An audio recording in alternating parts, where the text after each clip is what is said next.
Il y a des penseurs qui remettent le monde à l'endroit en nous montrant que c'est notre propre regard qui est de travers. Et notre invité du jour en fait partie. Il ne pense pas pour penser, il pense pour vivre, pour faire rayonner l'esprit au cœur de la matière et pour rappeler que la conscience n'est pas un phénomène secondaire, mais l'élément central de nos vies. Et dans son dernier livre, La vraie morale se moque de la morale, eh bien, il ne s'attaque pas seulement aux codes, aux conventions, il nous invite à revenir à l'essentiel, à l'expérience de la vie, à cette finesse qui se doit d'être révélée pour sublimer notre lien au monde. La voix du cœur et la finesse de l'esprit, c'est ce que nous allons explorer ensemble aujourd'hui avec le philosophe Bertrand Vergely. Et vous allez voir, ce sera l'occasion pour nous de créer des ponts avec d'autres époques, puisque les philosophes grecs présocratiques, mais aussi Bergson, Spinoza, Kant et bien d'autres, prônaient eux aussi, quelque part en leur temps, une morale en accord avec les lois de l'univers.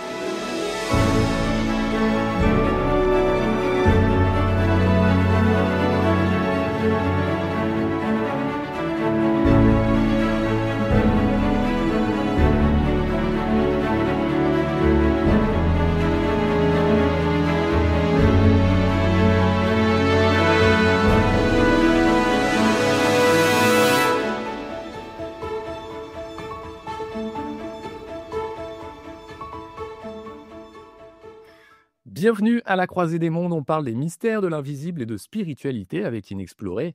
Et aujourd'hui, on va aller, encore une fois, au-delà des apparences et même au-delà des règles toutes faites avec notre invité. On va voir qu'il existe une autre voie, plus vivante, plus libre, plus incarnée que la simple morale de l'obéissance. Bienvenue dans ce nouveau podcast. On est ensemble pour une petite heure. Je suis Sébastien Lydie, cofondateur et directeur d'Inexploré. Et j'ai la grande joie d'accueillir aujourd'hui le philosophe Bertrand Vergely. Bonjour Bertrand. Bonjour, cher Sébastien. Alors, on connaît toutes et tous magnifique citation de Pascal, le cœur a ses raisons que la raison ignore.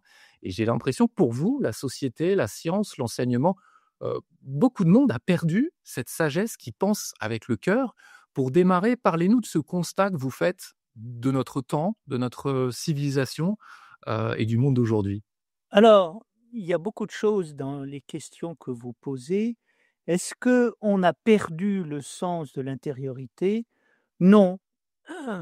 Quelle est aujourd'hui l'attitude de notre société à l'égard de ce que l'on appelle la morale? Ça, c'est autre chose. Je vais commencer directement par la deuxième question que vous posez, c'est-à-dire l'attitude de notre monde. Je pense que nous sommes formatés, langage à la mode, par toute une idéologie qui, depuis des années, nous explique que la morale, c'est un ensemble de lois édictées par la société et qui ne voit la morale que sous un angle politique. C'est-à-dire que quand les lois morales ne nous arrangent pas, on les trouve terriblement conservatrices, et quand à un moment elles nous arrangent, nous les trouvons très progressistes. Alors, je pense, si vous voulez, que cette vision des choses purement sociales est totalement à l'opposé de ce qui se passe à l'intérieur de la véritable morale. Je crois que la véritable morale nous est enseignée de l'intérieur par notre vie, qui exprime la vie au sens fort et qui parle à travers notre conscience. Et nous sentons si un certain nombre de choses sont justes ou pas, si elles sont en accord avec nous, si elles nous maintiennent en harmonie. Ce n'est pas parce que quelque chose est subjectif que c'est arbitraire. Quand quelque chose est subjectif, c'est que souvent c'est quelque chose de très harmonieux qui parle à notre harmonie personnelle. Alors aujourd'hui, c'est la deuxième question que vous posez. En fait, c'était la première que vous posiez. Est-ce que notre monde, quelle est l'attitude de notre monde à l'égard de tout ça? J'ai l'impression que notre monde ne sait pas, il est ignorant. On n'a pas l'habitude de lui parler ce langage. Si je parle ce langage, on me dira: «Ah, mais alors oui, la morale est quelque chose d'individuel ou de subjectif». Non, la morale n'est pas simplement quelque chose d'individuel ou subjectif, c'est quelque chose qui provient du centre de l'être et qui parle dans notre centre, dans une relation d'être à être. Voilà. Et donc, nous aurons l'occasion d'approfondir cette proposition que je délivre devant vous. Oui, parce que la morale, pour nous tous, c'est ce qui vient séparer, le bien du mal, le juste de l'injuste. Et c'est vrai que dans une société où on entend tout et son contraire, on peut se sentir aussi un petit peu perdu. Qu'est-ce qui distingue justement selon vous, une entité avec une morale vivante, hein, ce que vous défendez, de ce qu'on peut appeler, une morale de l'obéissance ou, un donneur de leçons, qui parfois est plus dénué de sens?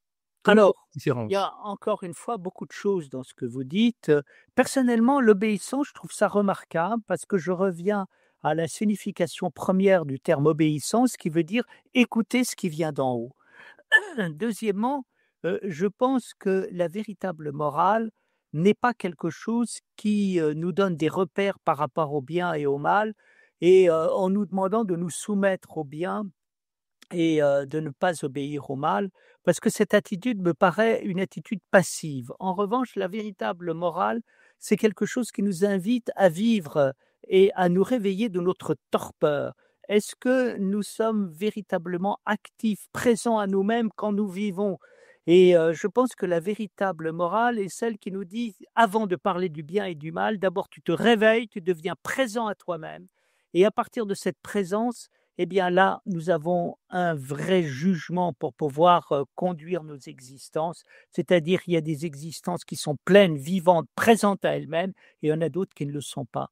Et donc je pense que l'expérience de la morale nous invite à nous réveiller par rapport à notre monde endormi. Parce que c'est assez facile d'avoir des règles, d'obéir aux règles et dire: «Je suis moral parce que j'obéis aux règles». Non, je suis moral parce que je rentre à l'intérieur de moi-même et que continuellement je me réforme moi-même parce que ma conscience m'invite à me réveiller, à me redresser, à m'avancer, à aller de l'avant de continuellement. Voilà, c'est ce que je pense et qui est tout à fait original, tout à fait extraordinaire de la part de Pascal. Pourquoi? Parce que nous sommes habitués à avoir des morales qui nous parlent de loi, qui nous parlent de la morale sur un plan politique par rapport à la société et tout d'un coup, Pascal nous dit que la morale n'est pas une affaire de loi au sens politique et extérieur, mais une affaire de finesse du cœur, hein, qui fait que je sens les choses et je sens si je suis juste ou pas. C'est ce qui vous a motivé à écrire ce livre? Vous parlez de d'un besoin de se réveiller quelque part. On vit dans une société qui effectivement est très normative et qui peut avoir tendance à nous déresponsabiliser. Qu'est-ce qui vous a motivé profondément à écrire ce nouveau livre, La vraie morale se moque de la morale? Alors c'est, une expérience qui est liée à une rencontre. J'ai des amis qui font partie d'une association philosophique et qui m'ont demandé, un jour de leur parler des vertus et je me suis penché sur les vertus et j'ai trouvé que j'avais beaucoup à apprendre. Je croyais savoir ce qu'étaient les vertus, je croyais avoir compris ce qu'elles étaient et grâce à leur invitation à m'exprimer là-dessus, eh bien, trouvais la nécessité d'approfondir cette chose. Et puis, deuxième chose très simple, mon éditeur, Guy Trédaniel, qui est vraiment, un grand éditeur que j'apprécie beaucoup, je savais que j'allais devoir le rencontrer, qu'il allait me dire, «Est-ce que tu as des projets?» et on a l'habitude de se tutoyer et je me suis dit: «J'aimerais pas arriver les mains vides, je sens qu'il y a quelque chose à faire sur les vertus» et donc voilà, je lui ai proposé cela et il a dit banco et je me suis mis au travail et je ne regrette pas du tout parce que ça m'a totalement transformé. Au départ, je croyais savoir, comme tout le monde, ce qu'était la morale et tout. Eh bien, je me suis rendu compte que j'avais tout à apprendre et écrire m'a permis d'apprendre. Je n'ai pas appris pour écrire, j'ai écrit pour apprendre. J'adore apprendre et l'écriture me fait apprendre. Voilà, donc c'est la raison pour laquelle et tout d'un coup, jamais j'aurais pensé véritablement que, la morale venait du cœur et n'était pas était complètement différente de la morale juridique et politique dans laquelle nous sommes et vous avez raison de dire, même si nous sommes dans un monde qui entend ne rien normer, quand il entend ne rien normer, il norme encore en faisant de l'absence de normes la norme. Voilà, donc effectivement, je suis, voilà, donc c'est ce qui m'a amené à écrire ce livre. Et justement, qu'est-ce que vous avez appris alors sur les vertus? Vous dites que ça a profondément changé votre regard. Oui. Qu'est-ce qu'on a loupé quand on est peut-être passé à côté de la profondeur de la morale et des vertus? Alors d'abord, ça ce qui m'a appris, à cette occasion, c'est quelque chose que j'aime bien dire, c'est ce que c'était que l'éthique fondamentale. Vous savez, on entend souvent parler de l'éthique, des valeurs, de la morale. Alors, on veut pas entendre parler de morale et quand on entend parler de l'éthique, on parle, je ne sais pas quoi, des bonnes règles, des règles pratiques, qui peuvent, permettre d'orienter nos comportements, nos actions. En fait, ce que j'ai entendu, c'est la parole suivante, c'est que, la morale ne consiste pas à parler de morale, mais à être la morale même. C'est ce qu'on appelle l'éthique et je rejoins ici les philosophes de l'Antiquité qui étaient l'éthique même par leur manière d'être. Voilà. Donc ça m'a appris cela et ça m'a appris aussi la nécessité de penser les choses d'une toute autre manière. C'est pour ça que j'ai commencé cet ouvrage en disant qu'il y a 2 morales et il y a une morale courante qui est sociale, puis il y a une autre manière de voir les choses qui vient totalement de l'intérieur et qui fait que je n'attends pas d'avoir un gendarme, qui me fixe des règles pour en avoir, je les écoute de l'intérieur de moi-même. Voilà, donc ça, c'est et puis d'autre part, ce que j'ai aimé, c'est revisiter, eh bien, les vertus et en reprenant ici, les vertus, qui sont les grandes vertus qu'on parle, on parle souvent des vertus morales et des vertus théologales et donc je suis revenu sur les vertus pour découvrir quelque chose de tout à fait étonnant, à savoir que les vertus, ça se passe dans notre corps, ça se passe dans nos sens. Vous savez, il y a cette parole, que l'on trouve dans les évangiles qui est magnifique et qui dit que ceux qui ont des oreilles pour entendre, entendent. Et je me suis dit: «Tiens, si cette parole est dite, c'est qu'il faut des oreilles pour entendre, il faut des yeux pour voir, il faut un nez pour respirer, il faut une langue pour goûter, il faut des mains pour toucher» et je me suis dit: «Peut-être que c'est ça la morale». C'est-à-dire tu rentres dans ton corps, tu vis ce que tu vis, tu aimes vivre ce que tu vis et tu te laisses guider, inspirer par ce que tu sens et ce que tu vis à l'intérieur de toi et tout d'un coup, c'est ça qui devient morale et j'ai adoré cette morale et je me suis dit: «Tiens, personne ne me parle de la morale». Pourtant Nietzsche a essayé de parler de la morale du corps, pourtant on a essayé de parler de la morale du corps, mais quand on a parlé de la morale du corps, on a beaucoup parlé du plaisir sexuel en voyant en lui, le moteur de toute chose. Oui, le plaisir est important, oui, bien évidemment, la sexualité est merveilleuse quand on a la possibilité de la vivre harmonieusement, mais il faut aller beaucoup plus loin, il faut rentrer dans un sentir profondément, un sentir qui renvoie au sentir de l'homme transcendantal, vous voyez, de l'homme profond qui vit ce qu'il vit, qui aime ce qu'il aime, qui respire ce qu'il respire, qui goûte ce qu'il goûte. Et c'est ça qui m'apparaît extrêmement important. Et donc tout d'un coup, la grande découverte que j'ai faite, c'est que véritablement, il n'y avait pas plus intime que la morale et plus morale que l'intimité qui nous situe dans la finesse même de nos sensations et de notre corps. Voilà, ça a été là une grande leçon. Vous faisiez référence à la Grèce antique ou du moins aux philosophes, présocratiques, qui disaient en substance, penser, c'est être. Il y avait une véritable philosophie, incarnée à cette époque, du moins dans ces propos-là. Qu'est-ce que vous en retenez, vous?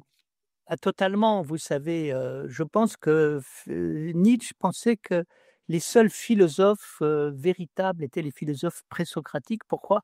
Parce que c'était des philosophes qui vivaient la philosophie. Vous savez que Pierre Hadot dit la même chose, lorsque, il analyse, la morale antique, il dit et la sagesse et la philosophie, il disait: «Les philosophes antiques vivaient la philosophie». Je rajouterai quelque chose, les philosophes antiques vivaient non seulement la philosophie, mais ils la vivaient d'une manière divine, c'est-à-dire pour eux, le divin qui est l'absolu, la perfection, la beauté, l'idéal, faisait partie de leur existence et ce que je retiens, c'est qu'ils le vivaient totalement, hein et il n'y avait pas, et donc c'est la raison pour laquelle Parménide, que vous citez, dit: «Penser et être, c'est, exactement la même chose». C'est-à-dire quand je il y a quelque chose qui permet de comprendre le lien entre la pensée et l'être, c'est ce que les philosophes appellent l'autoréflexion, c'est-à-dire, le fait que la vie vit parce qu'elle vit la vie, donc la vie vit parce qu'elle réfléchit la vie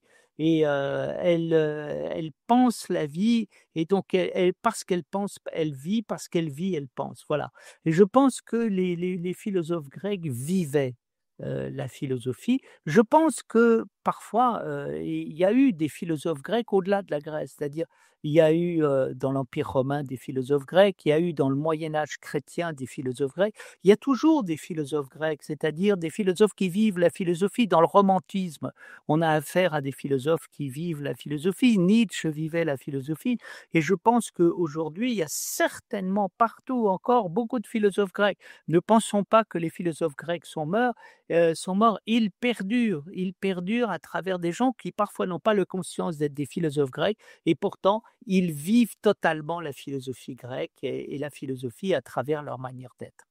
Vous parliez aussi d'une voie, presque transcendantale.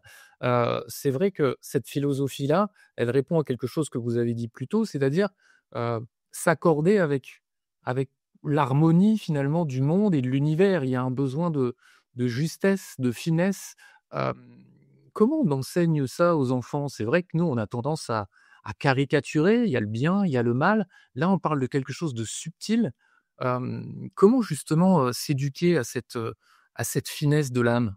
Alors, vous parlez de beaucoup de choses, vous parlez, de la philosophie, de l'harmonie avec, l'univers et puis le fait de l'enseigner aux enfants. Le premier point, qui me paraît très important et vous avez raison de le souligner, c'est l'harmonie, la justesse. Je sens que si je suis en harmonie avec moi-même ou pas et qui est-ce qui me parle à partir de là? Ce qui me parle, c'est l'un, l'absolu, qui est le principe d'unité, fondamentale qui embrasse toute chose, qu'on peut appeler le principe créateur, le principe céleste. Et donc les anciens vivaient avec ce principe céleste et nous, nous vivons aussi, nous sentons si nous sommes justes ou pas. Et d'autre part, nous apercevons que, au sens noble du terme, c'est ça qu'on peut appeler le bien. C'est-à-dire qu'est-ce qui est le bien? Le bien, c'est ce qui est vraiment conforme à ce qui est. Mais il y a une conformité qui est une conformité intérieure et pas simplement extérieure. Et donc, il nous faut apprendre à être en conformité profonde avec nous-mêmes. Et si nous sommes en conformité profonde avec nous-mêmes, alors là, nous rentrons en lien avec, la conformité qui se trouve à travers tout. Parce que nous sommes en accord avec nous-mêmes, nous sommes en accord avec l'univers et parce que nous sommes en accord avec l'univers, nous sommes en accord avec tout et je pense que, cette vision de l'unité, de l'accord profond qui existait chez les anciens, elle est toujours, manifeste dans notre monde. Nous aimons nous sentir bien, en accord avec nous-mêmes d'une manière juste quand nous nous levons le matin et nous vivons, à notre manière, aujourd'hui très moderne, des choses très anciennes. Alors comment l'enseigner aux enfants? Écoutez, il y a qu'une chose, pour enseigner, que ce soit aux enfants ou aux adultes, il faut dire ce qu'on aime. Il faut dire ce qui nous passionne.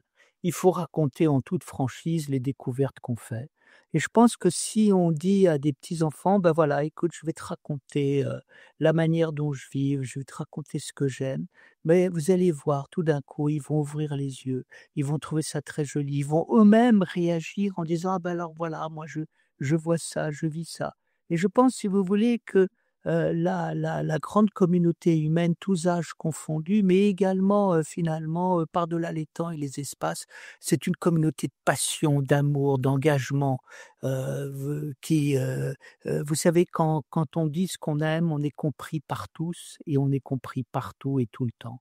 Donc voilà, je pense et si vous voulez, mais même je dirais que enseigner, c'est la même chose. Enseigner, c'est venir devant, ses élèves et dire: «Écoutez, je ne sais pas grand-chose, mais je vais vous dire ce que j'ai lu, je vais vous dire ce que j'ai compris, je vais vous dire ce que j'aime et puis, vous verrez si ça vous intéresse, vous le prenez». Bah, je trouve qu'il n'y a pas plus belle manière d'enseigner et moi personnellement, je n'ai jamais enseigné que ce que j'aimais et ce qui me passionnait.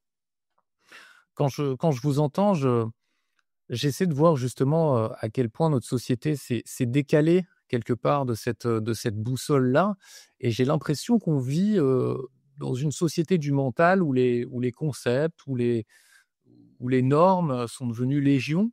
Est-ce que c'est ça, justement notre problème? C'est de s'être, perdus dans quelque chose qui pense beaucoup mais qui n'est pas, incarné dans Alors, je pense que dans notre monde, il y a 2 mondes. Il y a le monde que vous décrivez et puis il y a un autre monde. Alors il est évident qu'il y a un monde qui tente à gouverner notre monde. C'est le monde figé des ceux qui se situent pas dans la vie, mais face à la vie. Ils ne se situent pas dans le monde, mais face au monde. Ils ne se situent pas dans l'humanité, mais face à l'humanité. Alors ils regardent le monde, ils regardent la vie, ils regardent, l'humanité et puis ils voient ce qui ne va pas. En général, ils ont tendance à ne se situer que par rapport à ce qui ne va pas et à se lamenter et puis éventuellement à poser la question: «Qu'est-ce qu'il faut faire?» En fait, ce qu'il faut faire quand on agit ainsi, on aboutit toujours à une dictature. C'est-à-dire, voilà ce qui va pas, il faudrait prendre le pouvoir et il faudrait par la force imposer ceci ou cela. Donc ça, c'est ce que vous appelez le mental et vous avez parfaitement raison de le dire.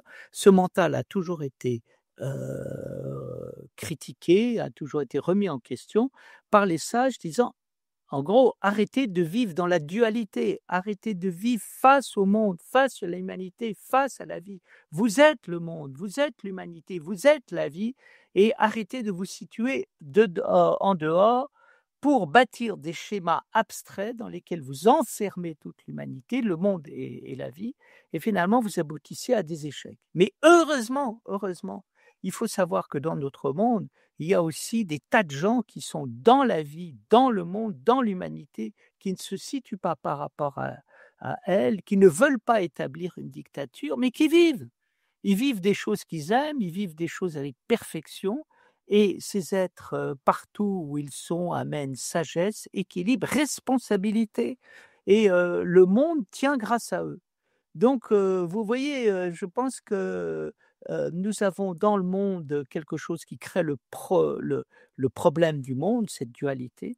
Heureusement, nous avons en même temps ce qui est capable d'y répondre, en reprenant la sagesse éternelle qui est de dire: «Tu arrêtes de te situer en face du monde, en train de plaquer des images toutes faites, mais tu reviens à l'intérieur de la réalité et une fois de plus, dis-nous ce que tu vis, dis-nous ce que tu es». Et n'oublie pas, le monde, c'est toi, l'humanité, c'est toi, la vie, c'est toi. Mmh. Et est-ce que justement on pourrait pas, nous objecter, une chose, dans cette discussion? C'est que, hem, bah, la société a besoin de limites, a besoin de normes, a besoin, voilà, de cadres pour éviter justement un certain nombre de problèmes, de dérives et c'est ce que nous dirait justement ce monde qu'on vient d'évoquer et qui se retrouve face, aux autres. Qu'est-ce que vous dites à cette réponse, qu'on entend bien politique, hein? C'est vrai que ça sonne très politique tout ça. Est-ce Alors oui. alors moi, je crois qu'il y a 2 politiques comme il y a 2 sociétés. Si vous voulez, vous avez, une société qui n'a pas grandi, qui ne s'est pas éveillée. Alors qu'est-ce qu'on appelle la société qui ne s'est pas éveillée? Ce ne sont pas des gens qui agissent par rapport à eux-mêmes pour se transformer, c'est ceux qui voient tout ce qui ne va pas à l'extérieur, qui critiquent tout ce qui ne va pas à l'extérieur et effectivement qui nous proposent une dictature, pour pouvoir, transformer le monde et le faire agir et dans lesquels effectivement, on a affaire au caractère pesant de la société. Mais d'autre part, je voudrais parler de ce qui va bien dans la société. Dans la société, il y a le plaisir de faire société, le plaisir de partager, beaucoup de choses avec des gens avec qui on s'entend. Par exemple, vous-même, autour de tout ce que vous faites, vous êtes en train de créer une société parce que vous avez un journal passionnant, vous avez des émissions passionnantes, vous avez une recherche passionnante et vous faites société avec des gens qui n'ont pas besoin de normes pour pouvoir être, régulés. Ils sont normés de l'intérieur. Pourquoi? Par, la passion, l'intérêt, et le sérieux et en même temps le plaisir de ce qu'ils vivent.